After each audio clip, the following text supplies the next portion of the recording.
recession.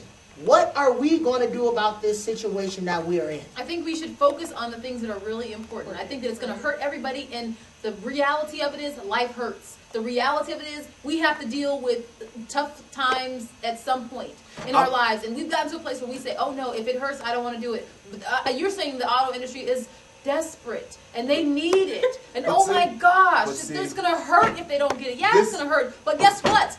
What good things come from pain? This is the thing. It's going to hurt the people, but what's going to happen is someone is going to create an industry, a job, some type of, I don't know. Well, what's going to happen is this. I can tell you what's going to happen.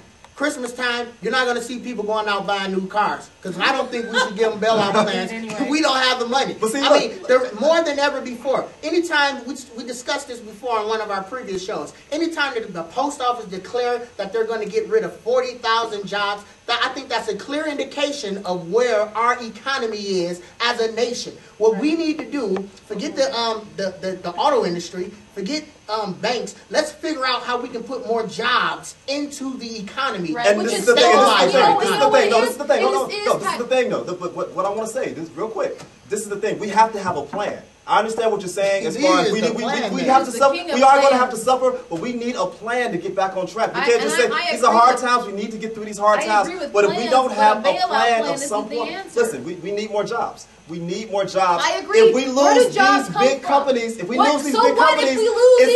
to make it worse. I'm not saying it's going to make it better. That's not what I'm saying. I'm saying it's going to hurt. It really is. But I'm saying we will learn from it, and we will do when we come back. Time out. When we come back, we will recreate something without unions that has a better structure and is fully functionable long term. This thing is on a time scale. Can our country afford to take a hit like losing the big three? Now let me just say this, because I don't think for one that if we don't give them the bailout plan that we're going to lose them. I think they're just coming. Let me say this. I think they're just coming to Congress stressing the fact that they need this money because they are unionized and they do not want to be unionized, which means that if you lose your job, I have to continue paying you because you worked for me for a certain amount of years. They don't want it to be that way. They have money. They've been self-sufficient for 50 plus years. Right. You do not be self-sufficient for 50 plus years and do not have money available. Well, you know what? That's where the government needs to stand in and say, look,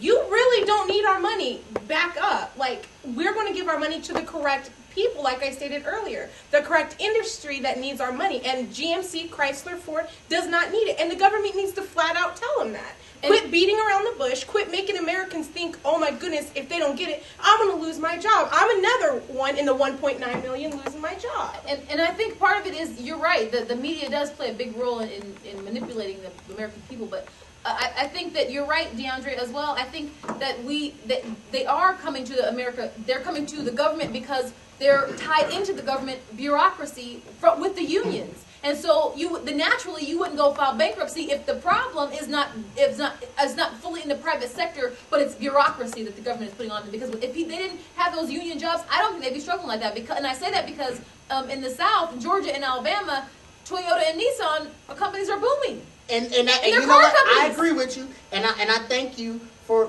mentioning Toyota and Nissan. But the bottom line is Toyota and Nissan are international companies. They're not a part of the big three, and we're not bailing them out. We're dealing with the fact that we don't need to bail them out. Because they're running good. They're running good. They are running good. What does that tell us? Because they made good decisions. What does that tell us?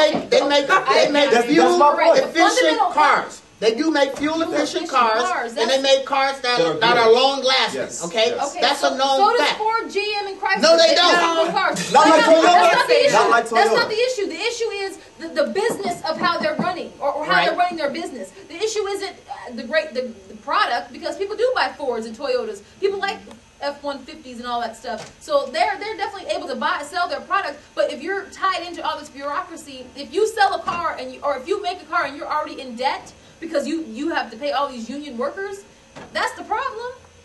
Well, I think maybe you're right. Maybe we need to revise the whole concept of Why do we need to do it?